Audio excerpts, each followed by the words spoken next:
Hi, my name is Pam Cipriano. I am a doctorally prepared nurse practitioner and I work at the Practice of Health and Wellness in Thomaston, Connecticut. I treat patients with tick-borne diseases. It started in my family. It started first with my cousin and then with my son. My cousin was already under treatment with a provider. When my son was diagnosed, he was diagnosed by me because he was misdiagnosed for about 10 years.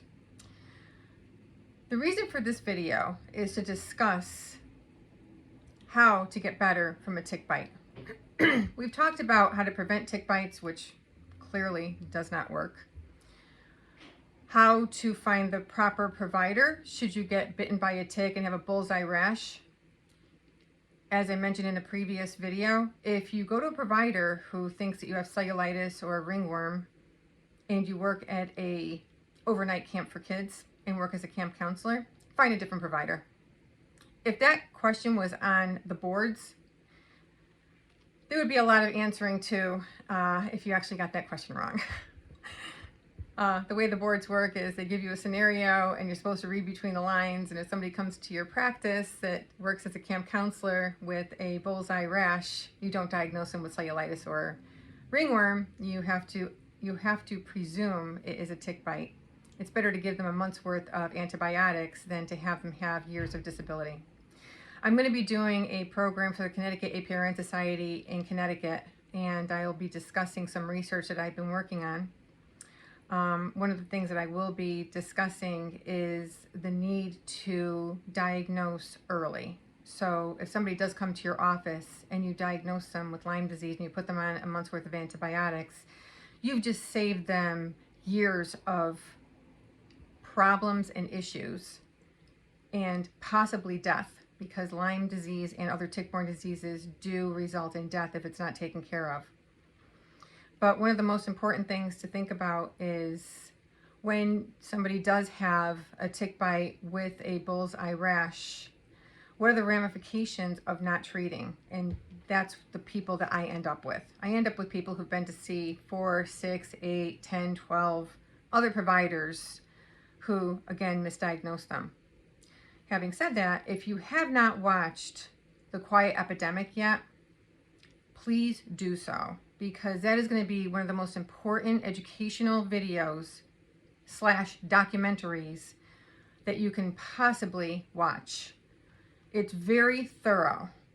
Dr. Richard Horowitz, who is my mentor, he's the one who trained me, and I did a preceptorship with him, is on the video. They follow one of his patients. Another one of my mentors, Dr. Kenneth Liegner, is also on the video, and they follow one of his patients. Both of these providers mean a lot to me, because if it weren't for them and everything they had to go through early in the 80s and 90s, I would not know how to treat Lyme disease. So it's because of them that I'm actually able to help people. One of the problems when treating a tick-borne disease is the bacteria in your system, and this was actually shown in a research study. Bacteria, fungus, and parasites actually change our ability to follow what we think of as free will. So we're all thought to be able to make our own decisions. Free will. However, a research study showed that when you have parasites and bacteria in your system, they're trying to stay alive. And by doing so, they actually change our cravings. And I see this a lot with tick-borne diseases. Most people with tick-borne diseases crave sugar, and I'll tell you why. Bacteria and parasites thrive on sugar. That's how they survive. When I do treat a patient, they're all given an anti-inflammatory diet. It's a very healthy, all-inclusive diet that's low in glycemic index, meaning it's going to naturally lower your blood sugar. The American diet is a horrible diet. We don't do anything in this country to help people to stay healthy. Nothing. If anything, we cause the disease process. We cause diabetes. We cause hyperlipidemia. We cause heart attacks. We cause cancer. We cause liver disease. The United States causes these illnesses because of the food that's supplied to people. If you have an option of eating an apple or a donut and you have a tick-borne disease, the apple is not going to suffice. You're going to want to eat that donut, and you're going to end up worse off because you're allowing this bacteria to continue to grow and attack your body. Other countries have outlawed, for lack of a better terms, certain things that we haven't done so far. One thing is glyphosate, from Roundup. That has been proven to cause cancer, but we use it continuously in this country, knowing that it's causing cancer in people. I have people in my practice who are in their 30s with low testosterone levels. These low testosterone levels are because of the active ingredient in Roundup. It is a hormone disruptor. I did a lot of research on this when my 30-something-year-olds all had low testosterone levels and my 80-something-year-olds didn't. That was very concerning to me. What is the difference? What are they eating? Why is there such a discrepancy? Especially since, if you think about the aging process, I would expect my 30-something-year-olds to have a robust amount of testosterone in their body, and my 80-year-olds not so much. It's exactly reversed, and it's because of how the majority of people eat. Not everybody, including me, but the majority of people eat. Another one is high fructose corn syrup. I can't say enough things about high fructose corn syrup. We are one of the only developed countries that has not outlawed this ingredient yet. There is nothing good about this ingredient, and it is in absolutely everything. It's in ice cream. It's in ice pops. It's in barbecue sauce. It's in Doritos. It's in Ritz crackers. It's in pretty much anything that you're going to buy in a grocery store. So when I have patients that come to me for treatment for tick-borne diseases, the big thing I talk about is diet and detoxing. That is so important. If you have not gotten bitten by a tick and you do not have a tick-borne disease, start now. Start changing your diet. It is going to be the best thing you can ever do for yourself.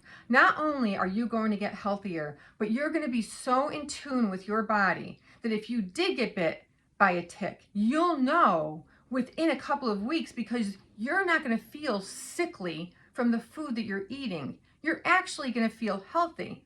You're going to feel more vibrant. You're going to have more energy. You're going to be able to tell that there's something significantly wrong in your body, and it's not because of the food you just ate. I do food sensitivity testing. I test for heavy metals. I do mold toxicities. I test for everything possible that's causing the symptoms. So when I say you have a tick-borne disease, it's not because I pulled it out of my hat. It's because science guided me this way. When I do my talk for the Connecticut APRN Society, I did research on the average amount of time a person is on doxycycline, which is one of the main medications we use when we are treating a tick-borne disease. It covers the vast majority of the illnesses that are brought on by a tick. There are parasites like Babesia where doxycycline is not going to cover. Bartonella is part of the solution with other antibiotics, but for the vast majority, doxycycline, minocycline, tetracycline are used in tick-borne disease treatments. If I walked into my doctor's office with a face full of pimples, and I've said this in previous videos, I would walk out with a prescription for doxycycline for at least a month. When I did my research, the average person with pimples, which is not going to kill anybody, the average person with pimples is given, on average, 2 years of doxycycline. 2 years of doxycycline. I can't get people to go to the walk-in or urgent care center and get 2 weeks supply of doxycycline for a tick bite with a bullseye rash.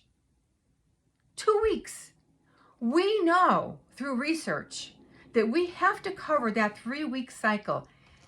Any mainstream provider who says the opposite does not know the science. They don't know the science and they haven't reviewed the research. I can guarantee you that. We have to cover that 3-week cycle because the mature spirochetes, which is the bacteria, come out of the biofilm every 3 weeks. If we don't cover that first 3-week cycle, we are doing such an injustice to our patients. When somebody calls me and says that they got bit by a tick, they're automatically put on minocycline because it's easier on the stomach twice a day for 1 month.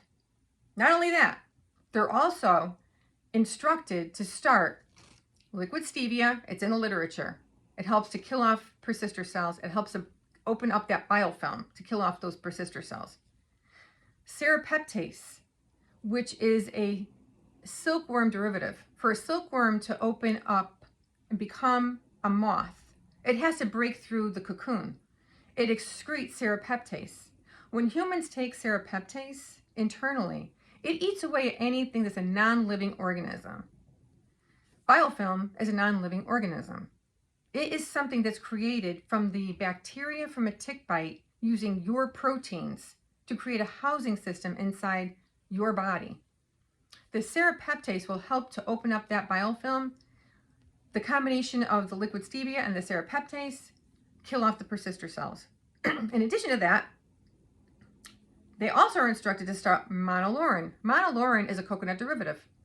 Monolaurin and other supplements have been shown to paralyze the spirochete so that when the antibiotic is taken, they don't have the opportunity to roll up into a round body formation, a cyst formation, or an L form.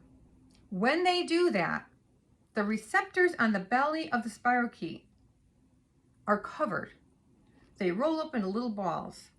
The molecule from the antibiotic needs to attach to the receptor on the bacteria. If it cannot do that, it cannot be killed.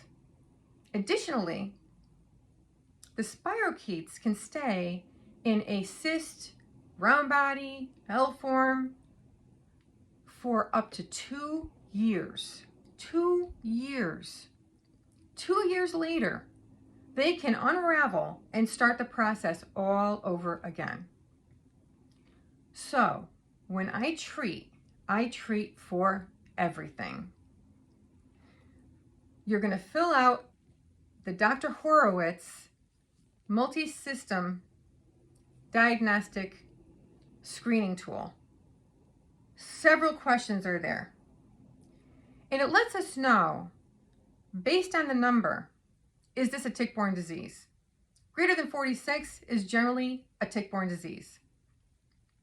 I'd love to blame everything on tick-borne diseases. Trust me, I really would, because I feel like it is a majority of the problems that we have. But I don't. I check for absolutely everything. What else can be causing the aching joints, the muscle pain, the spasms, the headaches, the spinal pain? There's so many different things that can be causing these things. So I do a full analysis. It's how I was trained. Check for mold. Check for other toxins. Check for heavy metals. Check for food sensitivities. I check for autoimmune diseases. I check for rheumatoid arthritis. I check for literally everything that can possibly be causing this. If everything else is negative, it's not fibromyalgia. It's going to be from a tick-borne disease. Whether you realize it or not, all you people out there who are diagnosed with fibromyalgia, it is a diagnosis of exclusion. Your ANA is negative. Could be positive because you can have an autoimmune disease going on besides what's going on with fibromyalgia. Generally, it's negative. Toxins are negative. Mold is negative. Food sensitivities are negative. Rheumatoid factors are negative. Has to be fibromyalgia. I've never heard of a diagnosis of exclusion like this. There's no way to say you have fibromyalgia. Did you know that the same symptoms of fibromyalgia are the same symptoms of a tick-borne disease. Furthermore, fibromyalgia came out around the same time as tick-borne diseases. You have to watch The Quiet Epidemic. You can stream it on Prime Video. It'll be the best thing that you do for yourself. I want to show you the American diet. I went on the internet earlier before I did this video just to show what the American diet is. This is the American diet. There is nothing healthy about this diet. This is not all-inclusive either. I don't think I see any Doritos or any potato chips in this picture frame. But I can tell you that these foods are going to cause diabetes, fatty liver disease, high cholesterol. The nitrates from the hot dog are going to cause cancer. The glyphosate from the buns that are most likely treated with Roundup are going to cause a host of illnesses, including cancer. There is nothing healthy about the American diet. When I treat a patient, I treat the entire person. The entire person. I want them better. I want them to be able to walk out of here and feel healthy. But I can tell you something that I have learned over the past 5 years that I have been treating tick-borne diseases. You will forever need to follow a healthy diet. You will forever need to detox your body. If you don't, the inflammation that your body went through from years of attack from this bacteria, funguses, viruses, and parasites is going to give you the same symptoms as if we never treated you. So when somebody comes to my office, I let them know straight up, if you're not going to do the work, I can't help you. I've had people leave my practice. I've had people leave bad reviews on my website thinking that I did not know what I was talking about. They just wanted the medication. The medication alone will not work. It will not work. This is a systemic issue when you get bitten by a tick. It involves the entire body. You have no idea how many people are admitted to behavioral health, the psychiatric ward, because of a tick bite. That's how much it affects the entire body. It is the cousin to syphilis. Syphilis, the great imitator. Lyme disease, the exact same thing, the great imitator. You have so many different symptoms from this one bacteria. Everything from schizophrenia, bipolar disorder, anxiety, panic attacks. People end up in behavioral health because of a tick bite. Because of a tick bite. Back in the late 1800s, early 1900s, people were diagnosed with schizophrenia because of syphilis, because it affects the entire body. Once they got rid of the syphilis, everything else cleared up. It's the exact same thing with a tick-borne disease. The mainstream provider is not educated on Lyme disease. It is not a program where you go away for a weekend of training and you know everything you need to know about it. It doesn't work that way. It is so difficult to learn and understand and treat. And if you are not constantly up on the literature and the research and do your own research, you'll never be able to adequately treat somebody with a tick-borne disease. When you only listen to what somebody is telling you in a seminar or through your board certification association, and you don't look outside to try and figure out what else is out there, you're doing not only yourself, but your patients a disservice. It is so important to do your own research and not only go by what the speaker is telling you. And I tell people that when I am the speaker. Make sure you do your own research. Make sure you understand what the deal is with these things. Don't go by just what I'm saying. Do your own research. Really try and understand what your patients are going through and how much they're suffering before you look them in the face and say, oh, this is not Lyme disease. Oh, you do not have Bartonella. I'm telling you, this is Parkinson's disease. This is not Bartonella. That is the most despicable thing a provider can say to their patient, as if they don't know their own body. They don't know that they're actually sick, that this is actually something that's easily treated with some medication. It just doesn't work that way. It's so sad when I get people in my office and I have to hear the stories that they tell me. It's so upsetting. It's so upsetting. Put yourself in their situation. You're going along your merry way, everything is fine and dandy, and then one day you wake up, no bullseye rash, but suddenly you have a headache that won't go away.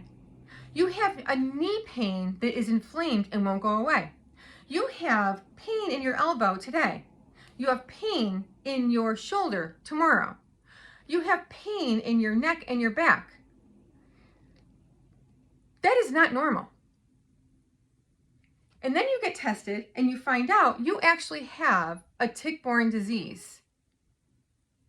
You didn't find that out from a local lab because the testing locally is more than 40 years old and totally antiquated. You found it out because you went to a Lyme literate doctor, nurse practitioner, PA, provider, and they used IGeneX testing, or they used one of the other out-of-pocket laboratories that are state-of-the-art, not 40 years antiquated testing. And you start getting treatment. And the treatment causes your symptoms to worsen. It's called a Herxheimer reaction. And you end up in the emergency department because a Herxheimer reaction is so severe. You cannot get through the day. So you go to the emergency department and then you have an ER provider saying, I just looked at the labs that you had done at Quest. This is not a tick-borne disease. You need to change doctors. They're poisoning you with these antibiotics. That is the worst thing you could possibly do to somebody. You have taken away every bit of hope that they had. Please watch The Quiet Epidemic. If you're a provider, I encourage you to watch it. Until it happens in your family, you'll never understand what somebody goes through. This is probably one of the longest and most heartfelt videos I've made so far, to the point where my lighting in my office is actually going down because it thinks I'm not even in my office any longer. That's why these lights are changing like they are. I want you to be able to treat your patients properly using science, not just because somebody told you something. Do the research yourself. If you're a patient, advocate for yourself. Don't let anybody tell you it's in your head. That's a disgusting thing to say to anybody. Don't ever, ever take that. And if you're a caregiver, God bless you. I feel for you. You're taking care of somebody who is suffering so badly and you don't even know where to start. And then you go to 2 or 3 or 4 or 5 or 6 different providers and they all have something different to say. Find a Lyme literate doctor, somebody who knows how to treat tick-borne diseases. There are, like I said, over 14. I think the actual number right now is 18 different diseases. Rocky Mountain spotted fever does not only exist in the Rocky Mountains. Lyme disease from Lyme, Connecticut does not only exist in Connecticut. Ticks travel. People travel. Our world is very, very small. as traveling has increased. So don't fool yourself into thinking, oh, it only happens in Connecticut, Massachusetts, and New York. That is lying to yourself. You are lying to yourself. Tick-borne diseases are worldwide. You are not going to go to a country that does not have a tick-borne disease. There might be someplace out in the Pacific. Oh, there go my lights again. There might be something out there in the Pacific, one of those small islands that maybe hasn't been affected yet. Doubtful. Like I said, birds fly.